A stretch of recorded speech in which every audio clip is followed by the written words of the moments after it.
First contact's price. The sea breeze carried the scent of salt and seaweed across New Harbor's boardwalk as families enjoyed the last warm days of summer. Located on Earth's eastern seaboard, the small coastal town had always been a quiet place where everyone knew their neighbors and children played freely in the streets. That peaceful existence shattered on September 15, 2045, when humanity learned they were not alone in the universe. The ships appeared without warning. One moment, the sky was clear and blue. The next, massive vessels blocked out the sun, casting mile-wide shadows across the town. They were beautiful in their alienness, sleek crystalline structures that seemed to defy gravity, their surfaces reflecting the sunlight in prismatic patterns. No one panicked at first. Perhaps that was humanity's first mistake. Admiral Chen Zhang sat in his office at Pacific Fleet Command when the reports started flooding in. Similar vessels had appeared over coastal cities worldwide, their positions suggesting a coordinated arrival. As he watched the live feeds, his 3 decades of military experience screamed that something was wrong. The vessel's positioning was too precise, too tactical. These weren't peaceful explorers making first contact. "Get me the president," Chen ordered, reaching for the secure phone on his desk. Before his fingers could touch it, the first energy beam struck New Harbor. The attack was surgical in its precision. Beams of intense purple light sliced through residential areas, vaporizing everything they touched. The screams began seconds later. Chen watched in horror as the feed from New Harbor showed civilians running in terror, parents clutching children, elderly couples supporting each other as they fled. In New Harbor, Sarah Martinez, a high school teacher, herded a group of students who had been on a field trip into the nearby Maritime Museum. "Stay down," she whispered, her voice steady despite the fear threatening to overwhelm her. "Stay quiet." Through the museum's panoramic windows, she watched as another beam cut through the town's central plaza. The attack lasted exactly 7 minutes. When it ended, New Harbor was in ruins, and similar scenes played out in coastal towns across the globe. The final death toll would reach 15,000 civilians, men, women, and children who had simply been going about their daily lives when humanity's isolation in the universe came to an abrupt end. The alien vessels departed as quickly as they had arrived, leaving behind devastated communities and a changed world. In their wake, they transmitted a single message in perfect English. "Let this serve as a reminder of your place in the galaxy. The Hexer Empire claims this sector. Resistance will result in extinction." They had expected humanity to cower. They had expected submission. They had grossly miscalculated. Within hours of the attack, as emergency services worked to save who they could, the United Nations convened an emergency session. The gathering was unlike any in human history. There were no diplomatic niceties, no lengthy speeches, no political posturing. The session lasted exactly 45 minutes, and its outcome was unanimous. Humanity would not only survive, it would respond. Admiral Chen found himself appointed as the supreme commander of what would become known as the Terran Defense Force.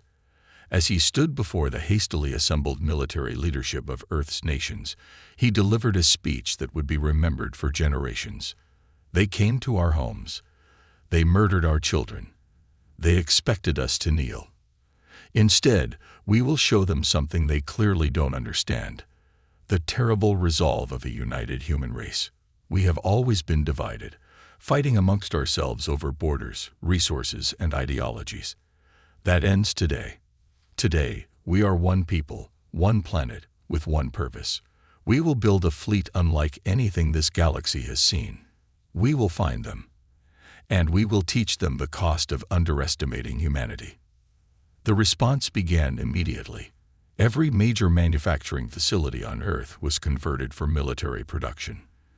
The International Space Station was transformed into the first of many orbital shipyards. Resources poured in from every nation. There were no holdings back, no hesitation. The wealthiest individuals and corporations voluntarily surrendered their assets to the war effort. Dr. Elena Rodriguez, head of the newly formed Terran Advanced Research Division, led the effort to reverse engineer what little data they had gathered from the alien attack. The energy weapons they used, she explained to the Global Defense Council, operated on principles we theoretically understood but had never successfully implemented. Their mistake was giving us a demonstration. Now we know it's possible, and if it's possible, we can replicate it. More importantly, we can improve upon it. Within weeks, the first breakthroughs came. The principles behind the alien weapons led to advancements in propulsion, energy generation, and material science. Humanity's understanding of physics took quantum leaps forward, driven by necessity and fury. The first prototype Dreadnought engines were tested just 2 months after the attack. But it was in the small moments that the true spirit of humanity's response could be seen. In New Harbor, Sarah Martinez worked with her surviving students to create a memorial garden for those lost. "We're not just building ships," she told them as they planted flowers in the scared earth. "We're building a future where no one can ever do this to us again." Admiral Chen walked through the first orbital shipyard 3 months after the attack. The facility stretched for kilometers, a testament to human engineering and determination. The first dreadnought was taking shape, a massive vessel that dwarfed anything humanity had built before. Unlike the crystalline elegance of the alien ships, Earth's vessels were built to intimidate. They were angular, armored behemoths bristling with weapons. "How many can we build?" Chen asked the facility's chief engineer. "With current production rates and the new automated systems coming online, 700,000 within 18 months. Maybe more." Chen nodded, his expression grim. "Make it more. They need to understand what they've awakened." As the first part of humanity's response neared completion, the message was clear. The galaxy had never seen anything like what was coming. The HFY Empire had attacked Earth expecting to find a primitive divided species that would easily submit to their rule.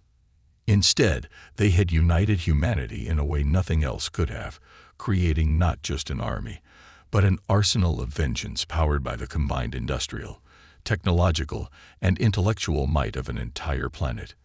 The price of their mistake would soon become clear. The forging of steel. The orbital shipyards above Earth glowed like artificial constellations, their vast structures illuminating the night sky. 18 months had passed since the HFY Empire's attack, and humanity's response had transformed the planet. Cities had become factories, deserts housed energy plants, and the oceans themselves were mining grounds for resources. In her laboratory deep beneath the Rocky Mountains, Dr. Elena Rodriguez stood before a holographic display of their latest breakthrough. The captured energy signatures from the HFY attack had led to more than just weapons technology. They had revolutionized humanity's understanding of physics itself. "Show me the simulation again," she commanded, and the air filled with dancing particles of light. The new quantum shields were unlike anything humanity had theorized before the attack. They didn't just absorb or deflect energy. They converted it, feeding it back into the ship's systems. Each hit would make Earth's vessels stronger, not weaker. It was the kind of innovation that could only come from a species that had spent millennia trying to kill itself in increasingly creative ways. Admiral Chen watched the demonstration from his command center in orbit. "How soon can we implement this across the fleet?" "The manufacturing protocols are already being uploaded to the shipyards," Elena replied. "Every dreadnought will have them before launch. The HFY won't know what hit them." The construction of Earth's fleet had become a symphony of automation and human ingenuity.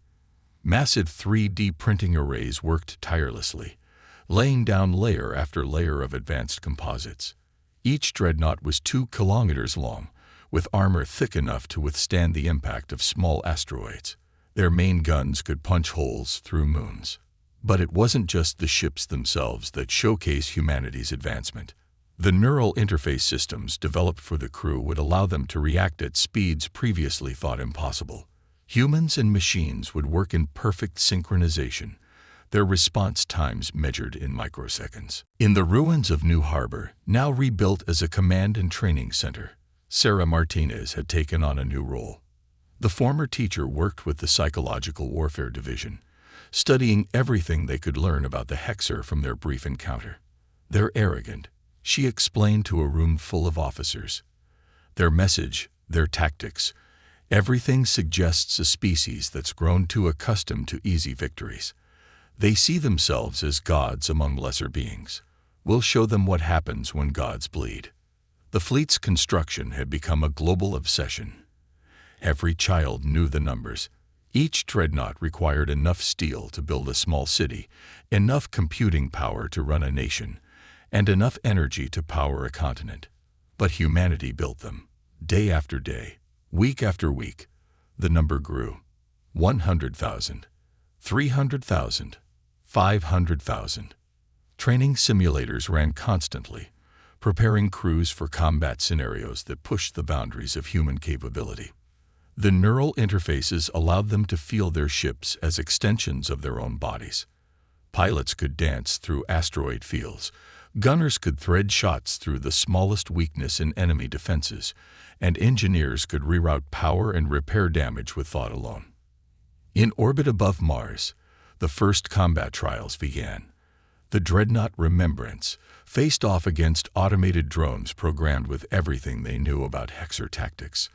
The ship's captain, Maya Chen, Admiral Chen's daughter, had lost her brother in the New Harbor attack. Her crew worked with mechanical precision, their neural links humming with shared purpose. The drones didn't stand a chance. Remembrance moved like no ship its size should be able to, its quantum shields flickering as they absorbed and redirected energy. Its main guns fired with surgical precision, each shot finding its mark. When the exercise ended, Admiral Chen allowed himself a small smile. They were ready. As the final ships neared completion, humanity added one last touch to their fleet. Each dreadnought bore the names of the cities attacked by the Hexer, and their hulls were inscribed with the names of every civilian lost. These weren't just warships. They were memorials, promises written in steel and fire. The day the fleet launched, the skies above Earth were filled with metal and purpose. 700,000 dreadnoughts, each crewed by men and women who had spent 18 months preparing for this moment. They rose from the shipyards in perfect formation, their engines painting the sky with artificial auroras. Admiral Chen stood on the bridge of his flagship, the Terra Invicta, as the fleet assembled. The neural interface hummed in his mind, connecting him to every captain, every crew member, every ship. He could feel their readiness, their determination, their controlled fury. "All ships, battle formations," he commanded. "The Hexer Empire believes they taught us our place in the galaxy. It's time we showed them theirs." The fleet jumped to faster-than-light speed with a flash that briefly outshone the sun. Humanity's response was no longer a promise or a threat. It was an unstoppable reality hurtling through space. The Hexer Empire had no idea what was coming for them. They had sown the wind. Now they would reap the whirlwind. Stars of vengeance. The Hexer border outpost Kextal was considered an impregnable fortress.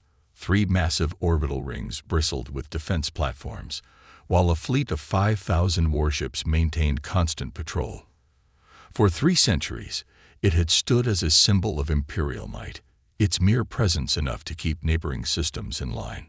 That changed on a quiet shift rotation, when space itself seemed to tear open. The human fleet emerged from faster-than-light travel in perfect attack formation, 700,000 dreadnoughts moving with impossible precision. Before the Hexer defenders could process what they were seeing, the first salvos were already away. Admiral Chen watched through his neural interface as the battle unfolded. The Hexer ships were technologically advanced, but their tactics showed centuries of unchallenged supremacy. They were predictable, inflexible, and, most importantly, unprepared for an enemy that could match and exceed their capabilities. "All ships, execute battle plan Thermopylae," Chen commanded. The human fleet split into 3-dimensional attack vectors that would have been impossible without the neural interfaces. Dreadnoughts moved in perfect synchronization, their quantum shields linking to create overlapping fields of protection. The Hexer tried to respond with the same energy weapons they'd used on Earth. This time, the beams struck quantum shields and disappeared, absorbed and redirected into the human ship's power systems. Each shot meant to destroy them only made them stronger. Maya Chen, aboard the Remembrance, led her battle group straight through the enemy formation. "Show them what we learned," she ordered. Her gunners opened fire with weapons that represented 18 months of human innovation. Beams of concentrated energy cut through Hexer shields like they weren't there, while kinetic rounds accelerated to near-light speed shattered their hulls. The orbital defense rings fell one by one, their destruction lighting up space like new stars being born. Hexer commanders frantically called for reinforcements, their communications filled with something their species hadn't felt in generations: fear. Sarah Martinez monitored the battle from Earth through quantum-entangled communications. Her psychological warfare division had predicted the Hexer response perfectly. "They don't understand," she noted to her team. "They can't comprehend an inferior species not only matching but surpassing them. Their entire worldview is crumbling." The battle lasted less than an hour. When it ended, Kextal, the impregnable fortress, was a field of debris. Of the 5,000 Hexer ships, none survived. The human fleet had lost 17 dreadnoughts, each crew sacrificing themselves to protect their companions, their names added to the growing list of heroes. But this was just the beginning. As the dust settled, Admiral Chen addressed the fleet. "First blood has been drawn," he announced, his words carried to every crew member through their neural links. "But we're not here for a single victory. The Hexer Empire spans 1,000 systems. We will visit every one of them. They will learn that humanity doesn't break. We don't bow, and we never forget." The fleet split into battle groups, each tasked with specific targets throughout Hexer space. Maya Chen led the assault on their shipyards. The Remembrance and its escorts materialized inside the massive construction facilities, their weapons reducing generations of Hexer shipbuilding capability to atoms. Dr. Rodriguez's innovations continued to prove their worth. The quantum shields grew stronger with each engagement, while the neural interfaces allowed human crews to outmaneuver enemies who relied on traditional command structures. The Hexer fought back with increasing desperation, employing weapons and tactics they'd held in reserve for centuries. None of it was enough. System after system fell to the human advance. The empire that had stood for a millennium found itself being systematically dismantled by the very species it had dismissed as primitives. Their mighty fleets were scattered, their fortress worlds reduced to rubble, their supply lines cut with surgical precision. In their arrogance, the Hexer had never considered that their attack on Earth might have consequences. They had never imagined that a single planet could produce a fleet that dwarfed their own. Most importantly, they had never understood that humanity's greatest strength wasn't its technology or numbers. It was its capacity to unite in the face of extinction. As the campaign continued, the Hexer began to receive transmissions from conquered systems. Each message was the same: a simple list of names, reading like a litany. The names of every human killed in the initial attack, repeated over and over, a reminder of why this was happening. 3 months into the offensive, human forces approached the Hexer throne world. The empire that had claimed Earth's sector, that had murdered civilians to make a point, was about to learn the true cost of awakening humanity's wrath. The reckoning was at hand, and it would reshape the galaxy forever. Empire's twilight. The Hexer throne world of Imperialis hung in space like a jewel, its artificial rings glowing with the accumulated wealth of 1,000 years of empire. As the human fleet dropped out of FTL at the system's edge, even the most hardened veterans felt a moment of awe at its magnificence. 3 suns cast eternal daylight on the planet's surface, while defensive installations turned the entire system into a fortress. Admiral Chen stood on the bridge of the Terra Invicta, studying the Hexer defenses through his neural interface. The Empire had gathered its remaining forces for a final stand. Over 50,000 ships, backed by planetary shields that had never been breached in the history of their civilization. All ships, "This is Admiral Chen," he broadcast across the fleet. "For 18 months we prepared. For 3 months we have brought justice to those who thought themselves above consequence. Today we end this. Today we show the galaxy that humanity will never again be seen as prey." The human fleet moved forward in attack formation, their quantum shields already adapting to the energy signatures of Hexar weapons. But as they approached weapons range, something unexpected happened. A transmission cut across all frequencies, broadcasting in perfect human standard. "We request parley," the voice announced. "The God Emperor of the Hexar Empire wishes to speak with humanity's leader." Maya Chen, commanding her battle group near the system's outer rings, felt her crew's surprise through their neural link. In 3 months of warfare, the Hexar had never once attempted negotiation. Admiral Chen's response was immediate. "You lost the right to parley when you murdered our children." "You don't understand," the voice replied, an edge of desperation, clear even through the translator. "There are things you need to know. Truths about why we had to test your species." Test. The word hung in space like a physical thing. Sarah Martinez, monitoring from Earth, felt her blood run cold as pieces began falling into place.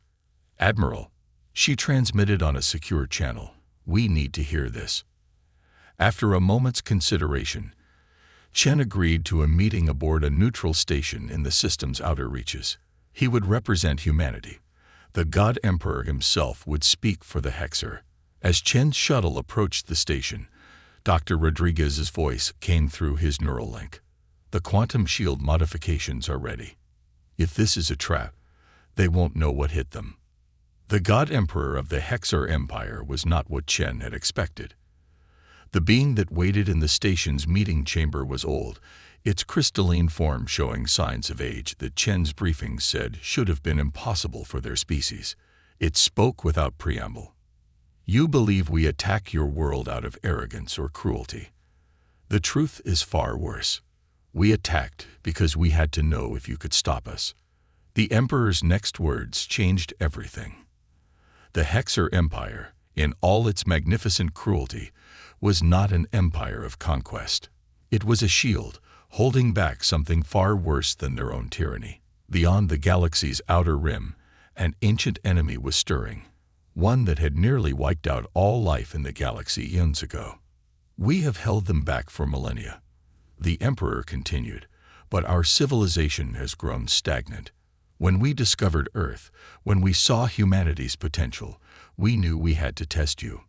If you could not stand against us, you would never be able to help us fight what's coming." Chen's neural interface transmitted the conversation back to Earth in real time. In her laboratory, Dr. Rodriguez analyzed every word, every gesture. The data supported the Emperor's claims. Subtle radiation signatures at the galaxy's edge, gravitational anomalies that shouldn't exist, and patterns in subspace that suggested movement on an unimaginable scale. "You murdered 15,000 innocent people to test us." Chen's voice was deadly quiet.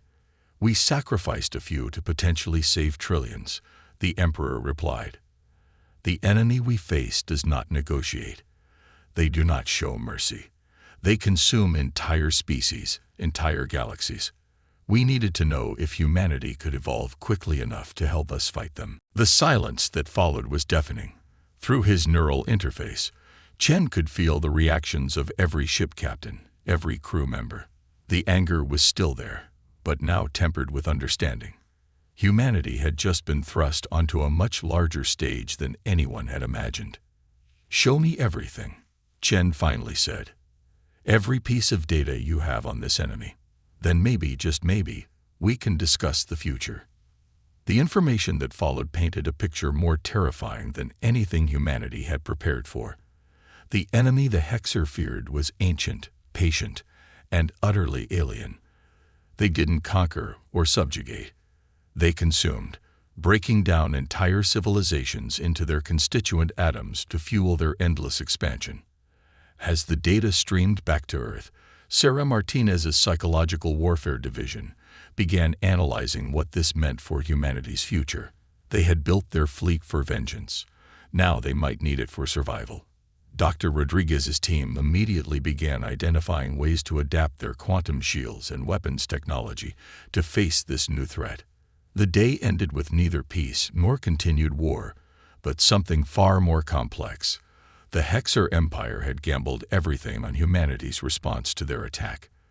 They had killed thousands to forge humanity into a weapon against extinction itself.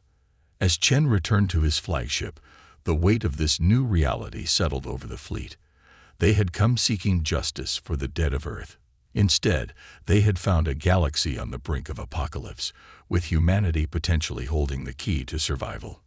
The real war, it seemed, was just beginning. Legacy of humanity. 5 years had passed since the revelation at Imperialis changed everything.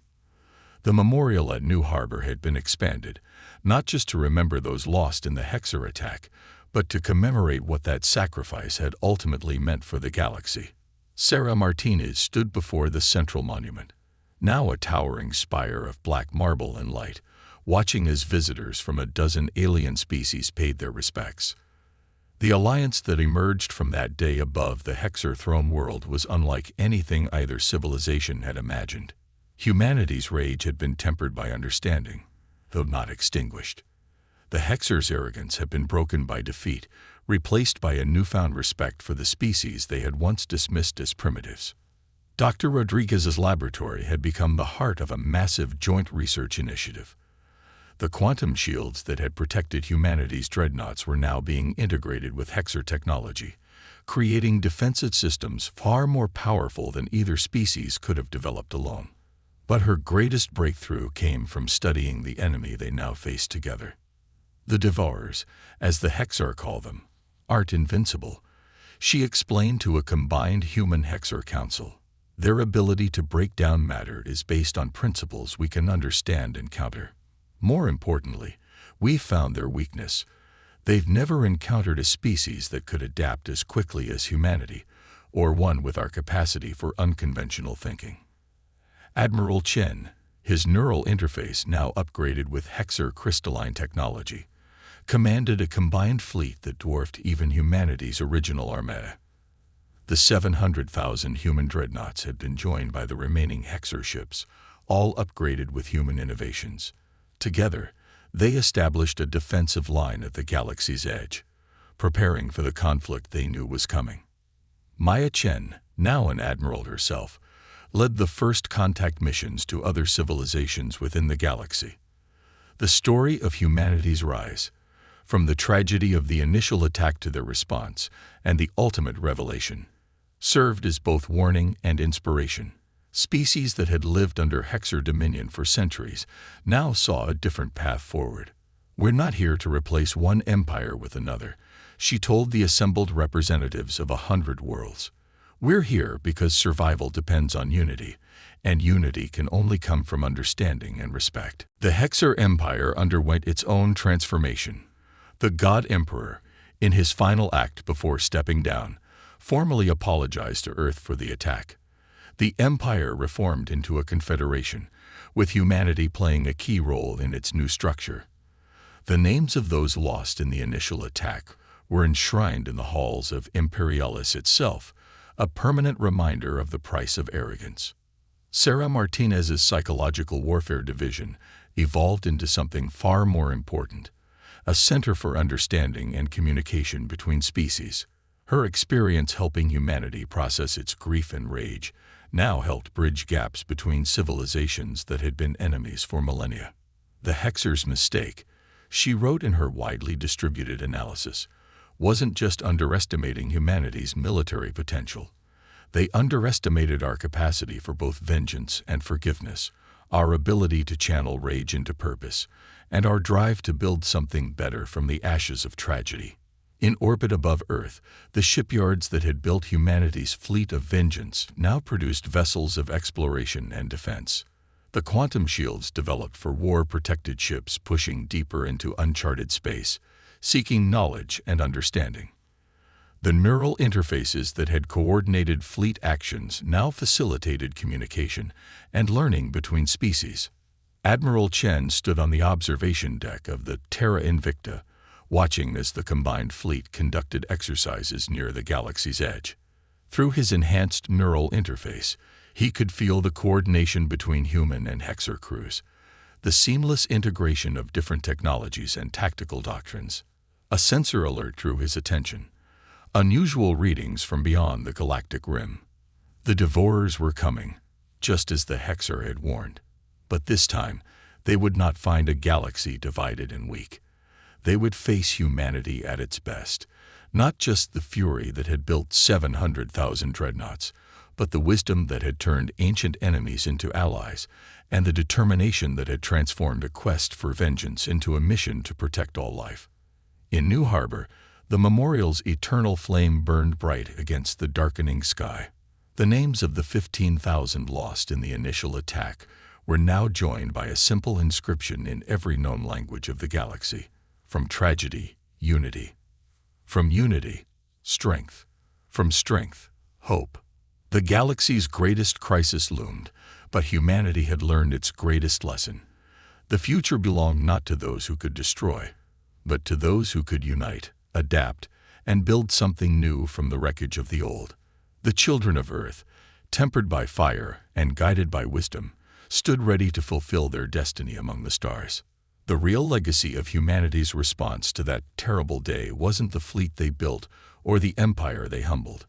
It was the civilization they forged, the alliances they built, and the future they dared to imagine. The stars themselves seemed to burn brighter, witnessing the dawn of a new age in the galaxy's long history.